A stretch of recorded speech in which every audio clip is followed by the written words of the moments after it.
ಧರ್ಮಸ್ಥಳದಲ್ಲಿ ಇರುವಂಥ auto auto ಅಂತ ಇದ್ದಾವೆ, ಅವರ ಪರವಾಗಿ ಬೆಂಗಳೂರಿನಲ್ಲಿರುವಂತಹ 2 ಲಕ್ಷಕ್ಕೂ ಹೆಚ್ಚು ಆಟೋ ಚಾಲಕರು ಅವ್ರ ಪರ ಇದ್ದೀವಿ ನಾವು. ಇಲ್ಲಿ ಏನು ಇವರು ಅಧರ್ಮ ಮಾಡ್ತಾ ಇದ್ದಾರೆ, ಅವ್ರಿಗೆ ಏನು ಅದನ್ನ ಸೆಟ್ ಹೊಡಿಲಿಕ್ಕೋಸ್ಕರನೇ ಧರ್ಮಸ್ಥಳದ ಆಟೋ ಚಾಲಕರ ಪರ ನಾವು ಇದ್ದೀವಿ ಅಂತ ತೋರಿಸ್ಕೋಬೇಕಾಗಿತ್ತು. ಅದಕ್ಕೋಸ್ಕರ ನಾವು ಒಂದು ದೊಡ್ಡ ಮಟ್ಟದಲ್ಲಿ ಇವತ್ತು ಧರ್ಮಸ್ಥಳಕ್ಕೆ ಬಂದು ಮಂಜುನಾಥ ಸ್ವಾಮಿನ ಅಣ್ಣಪ್ಪನ ದರ್ಶನ ಮಾಡಿಕೊಂಡು ಯಾವುದೇ ರೀತಿ ಮುಂದಕ್ಕೆ ಈ ರೀತಿ ಏನಾದರೂ ಆಟೋದವ್ರ ಬಗ್ಗೆ ಮಾತಾಡೋದು, ಕೆಟ್ಟದಾಗಿ ಬಿಂಬಿಸೋದು ಮಾಡಿದ್ರೆ ನಾವು ಕಾನೂನನ್ನ ಕೈಗೆತ್ಕೋಬೇಕಾಗುತ್ತೆ ಅಂತ ಇವ್ರಿಗೆ ಎಚ್ಚರಿಕೆಯನ್ನು ಕೊಡ್ತಾ ಇದ್ದೀವಿ. ಸರ್, ಈಗ ಒಂದು ಸಿಸ್ಟಮ್ ಆಟೋ ಸಿಸ್ಟಮ್ ತುಂಬ ಎಷ್ಟು ವ್ಯವಸ್ಥೆ ಅಂದರೆ ಯಾರಾದರೂ ಬ್ಯಾಗ್ ಬಿಟ್ಟು ಹೋಗಿದ್ರು ಕೂಡ ವಾಪಸ್ ಬಂದು ಕೊಡೋಂಥ ವ್ಯವಸ್ಥೆಗಳಿದೆ. ಒಂದು ರೇಟ್ ಕೂಡ ರೇಟ್ ಕಾರ್ಡ್ ಫಿಕ್ಸ್ ಮಾಡ್ಕೊಂಡಿದ್ದಾರೆ. ಎಷ್ಟು ಮಾದರಿಯಾಗಿರ್ತಕ್ಕಂಥ ವ್ಯವಸ್ಥೆ ಸರ್ ಆಟೋ. ನಿಜವಾಗ್ಲೂ ನಾನು ಬಂದಾಗ ಬೆಳಗ್ಗೆಯಿಂದ ಅವ್ರ ಗಾಡಿಯಲ್ಲೇ ಓಡಾಡ್ತಾ ಇದ್ವಿ. ಅವರೆಲ್ಲರೂ ಆ ಚಾರ್ಟ್ನೆಲ್ಲ ತೋರಿಸೋದು, ಎಷ್ಟು ₹1 ಅದ್ರ ಮೇಲ್ಗಡೆ ಅವರು ಪಡೀಲಿಕ್ಕೆ ಆಸಕ್ತಿನೂ ಇಲ್ಲ, ಅವ್ರಿಗೆ ಕೇಳೋದೂ ಇಲ್ಲ.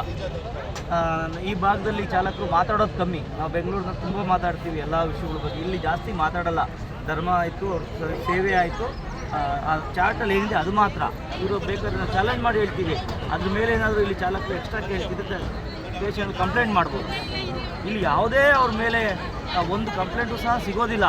ಇವರು ಯಾವಾಗ ಅಷ್ಟು ಜನ ಚಾಲಕರು ಧರ್ಮಸ್ಥಳದ ಪರವಾಗಿ ನಿಂತ್ಕೊಂಡಿದ್ದಾರೆ.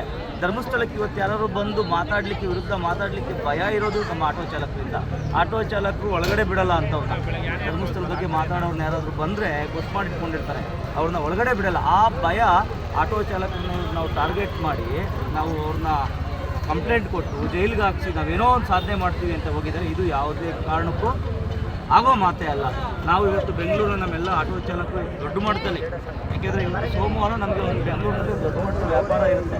ಆದರೂ ಇವತ್ತು ನಾವು ಬಿಟ್ಟು ಬಂದಿದ್ದೀವಿ ಅಂದರೆ ನಾವು ನಮ್ಮ ಆಟೋ ಚಾಲಕರಿಗೋಸ್ಕರ ಬಿಟ್ಟು ಬಂದಿದ್ದೀವಿ. ನಾವು ಬೆಳಗ್ಗೆ ಬಂದಾಗ ದೊಡ್ಡ ಮಟ್ಟದಲ್ಲಿ ನಮ್ಮೆಲ್ಲ ಧರ್ಮಸ್ಥಳದ ಆಟೋ ಚಾಲಕರು ನಮಗೆ ಸ್ವಾಗತ ಕೊಟ್ಟರು.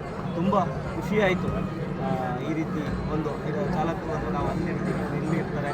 ಈಗ ಮುಂದಿನ ದಿನ ನಾವು ಹೇಳಿದ್ದೀವಿ, ಏನೇ ಒಂದು ಸಮಸ್ಯೆ ಬಂದರೂ ನಾವು ನಿಮ್ಮ ಜೊತೆ ಕೈ ಜೋಡಿಸಲಿಕ್ಕೆ ತಯಾರಿದ್ದೀವಿ ಅಂತ ಧರ್ಮಸ್ಥಳದ ಚಾಲಕರ ಎಲ್ಲರಿಗೂ ಮಂಜುನಾಥ ಸ್ವಾಮಿ ಒಳ್ಳೇದು ಮಾಡ್ತಾನೆ. ನಮ್ಮ ಬೆಂಗಳೂರಿನ ಆಟೋ ಚಾಲಕರು ಒಳ್ಳೇದು ಮಾಡಲಿ ಅಂತ ಕೇಳ್ಕೊಳ್ತಾರೆ.